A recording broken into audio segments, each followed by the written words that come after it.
Good morning, Lincoln. Good morning, world. You are listening to Lavender Hill on KZUM Lincoln, KZUM HD, 89.3 FM, and online at www.kzum.org.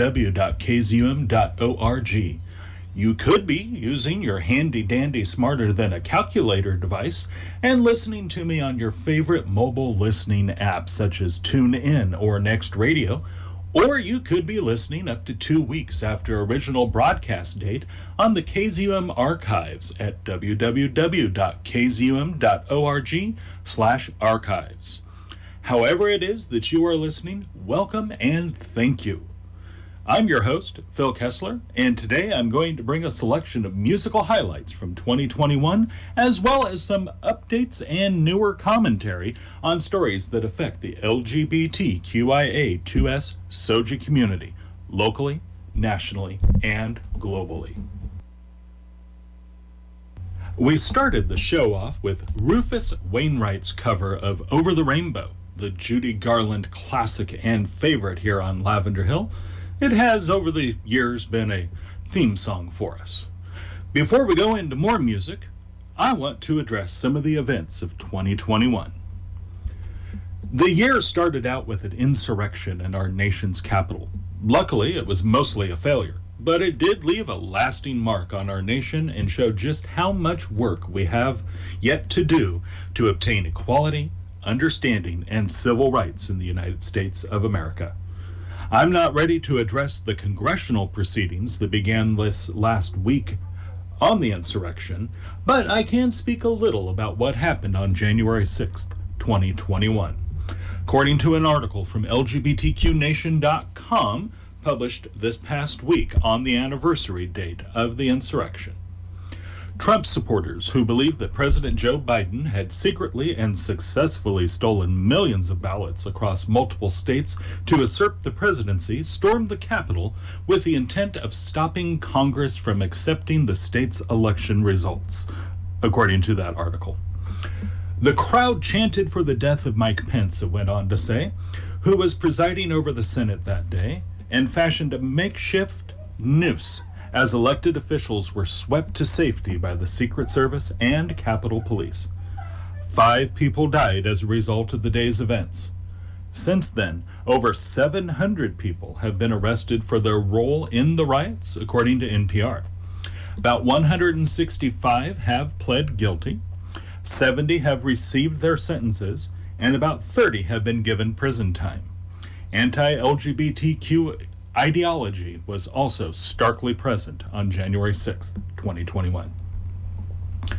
The previously mentioned LGBTQ Nation article covers 5 individuals who have been arrested for their participation in the attempted coup. All 5 are well-known LGBTQ bigots. Owen Schroyer, a host of Alex Jones's far-right conspiracy theory-pushing show InfoWars, was arrested in August for participating in the riots. Mark Sahadi, the vice president of the far-right conservative group Super Happy Fun America, was arrested after the riots for entering or remaining in a restricted building or grounds, disruptive and disorderly conduct in a restricted building or grounds, and disorderly conduct in a Capitol building. Suzanne Iani, the operations director of the same organization, was arrested for entering a restricted building or grounds, as well as disorderly conduct on Capitol grounds. Gina Michelle Bisignano, a Trump supporter and business owner who made headlines in 2020 for shouting anti-gay slurs at an anti-mask protest, was arrested last January for participating in the Capitol riots. And police officer Kevin Tuck, was charged for participating in the riot and has since then ranted on YouTube about how he believes it's unjust that people are getting arrested for rioting in Congress, making clear anti-LGBTQ statements along the way. Well, how about we take a musical break before I dive into some of the hatred that has already hit us in 2022? Let's go into Romanovsky and Phillips. They're always a good way to go to lighten the mood with their title track from Be Political, Not Polite. Are you ready for this one? A rabble-rousing Maltese priest, known for his anti-LGBT plus outbursts, is to be charged in court for hate speech. According to an article on pinknews.co.uk, earlier this month, Father David Muscat went on a homophobic tirade following the murder of 29-year-old Polish student Paulina Dymska. In a seething Facebook post, Muscat addressed Dymska's alleged killer, saying he being gay or bisexual would be comparable to schizophrenia and malice. Abner Aquilina reportedly told detectives he had been, quote, taken over by the devil when he carried out the slaying. Being queer, Muscat said, is even worse than being possessed. His comments on Dymska's murder, a case that has touched off a national outcry against gender violence, drew widespread criticism from activists, government ministers, and religious figures. Police confirmed that charges of hate speech had been filed over the remarks, according to the Times of Malta. Muscat will appear in court on January 28th before Magistrate in Perugia, facing thousands in fines and up to 18 months in prison. He will be charged under Article 82A of the Criminal Code, part of the country's anti-discrimination laws around abusive and insulting words or behavior. Alongside his rant about Aquilina, the authorities said another social media comment in which Muscat said Aquilina looked like he just came back from gay pride because he was wearing a rainbow top will also be scrutinized. On Thursday, the Archdiocese of Malta confirmed that Archbishop Charles Scicluna has issued a private warning known as a penal precept against Muscat. In a statement on the Archdiocese website, Muscat has been ordered to, quote, cease making inflammatory and hurtful comments in public forums or face prohibition from exercising his ministry in public. The Archbishop instructed Father David Muscat to delete a Facebook post in which the priest claimed that being gay was worse than being possessed, and not to use insulting or hurtful language against any group or individual.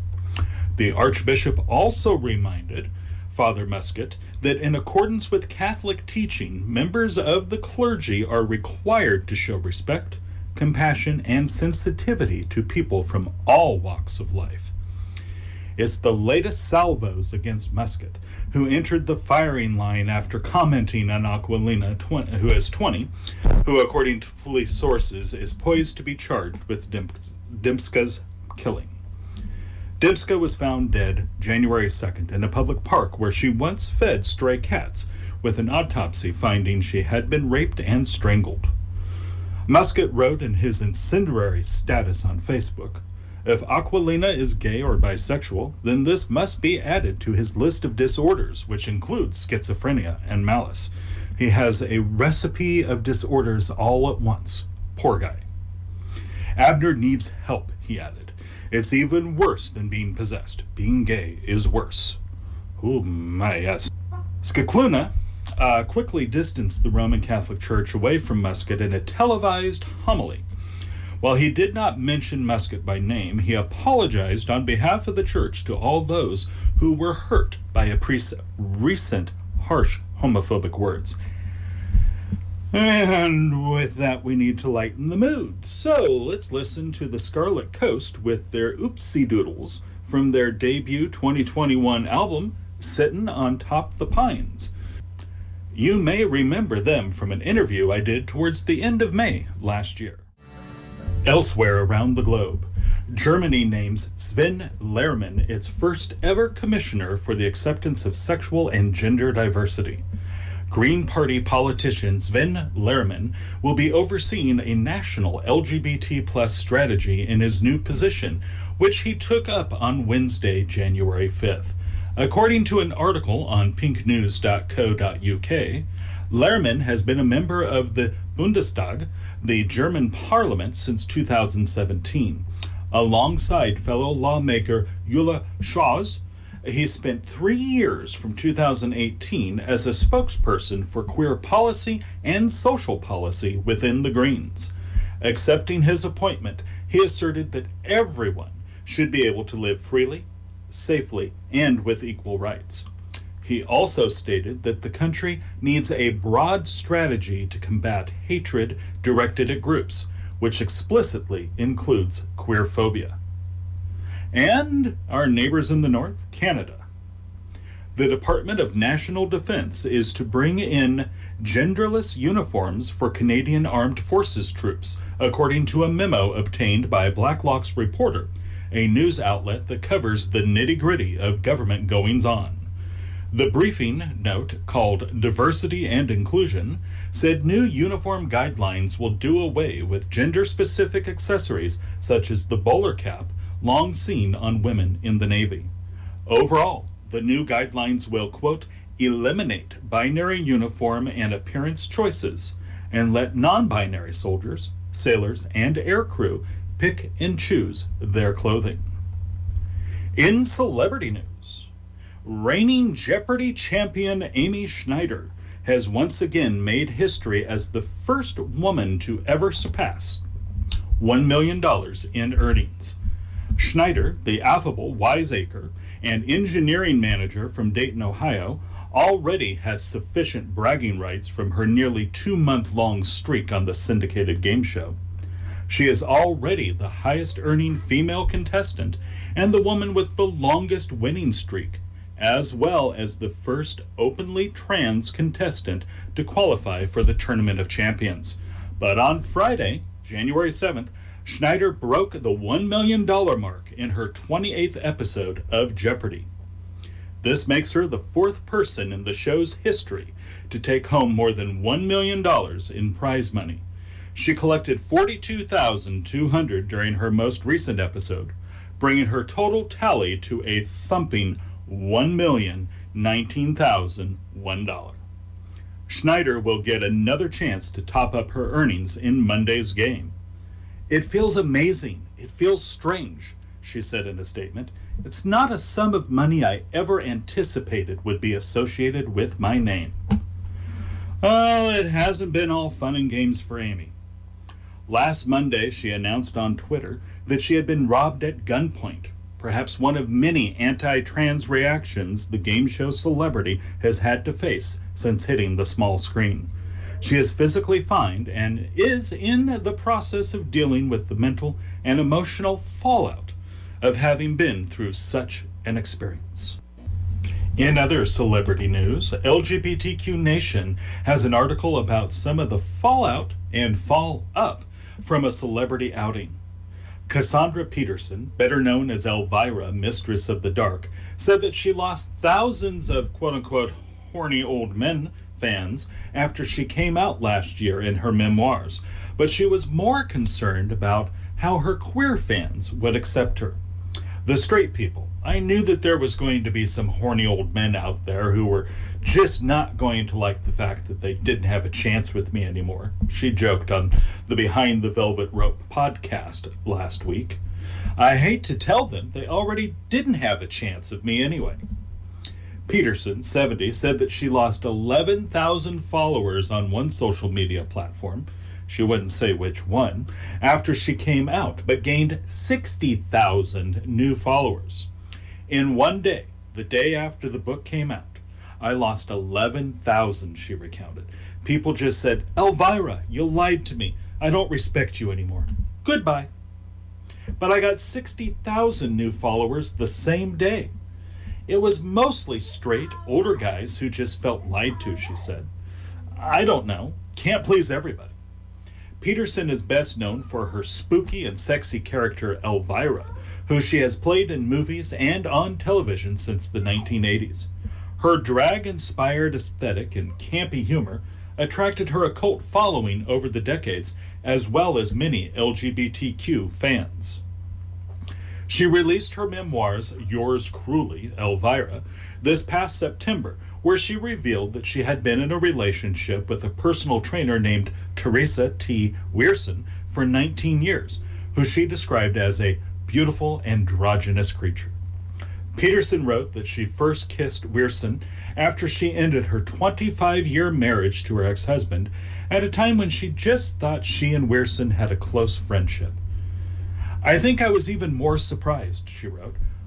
"What the hell was I doing? I'd never been interested in women as anything other than friends. I felt so confused. This just wasn't me. I was stunned that I'd been friends with her for so many years and never noticed our chemistry. I soon discovered that we connected sexually in a way I'd never experienced." Peterson said on the podcast this past week that she kept her sexuality a secret from her fans for years. "Nobody was ready for that," she said. "And apparently we kept it a pretty damn good secret because nobody knew. Everybody was surprised." She said she was worried that some LGBTQ people might think she's a liar for coming out after keeping her relationship a secret for so long. "Honestly, I worried more about my gay fan base," she said, "because I hoped they embraced it. But I was feeling like, what if they think I'm a big fat hypocrite and I was lying to them? So that scared me more." Peterson said that one of the good parts of coming out was that she didn't have to introduce Weirson as her assistant anymore. Oh, congratulations to you, Cassandra. I grew up enjoying your late night shows and your movies and still enjoy watching them today. And as I'm sure many of you listening have heard, I've got some background accompaniment to me as I'm recording this special edition of Lavender Hill. My niece is visiting. I do love her, but she is a chatterbox. So, rather than make you listen to her for the rest of the show, I figured we'd do music for the rest of the show, hitting some of my favorites that have been played in 2021, and I hope some of them are your favorites as well. As a reminder, you are listening to Lavender Hill on KZUM Lincoln, KZUM HD, 89.3 on the FM, and online at kzum.org.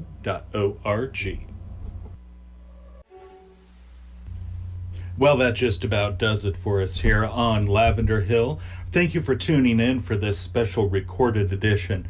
I promise I'll be back next week with more news, commentary, and music to make you stand up and dance.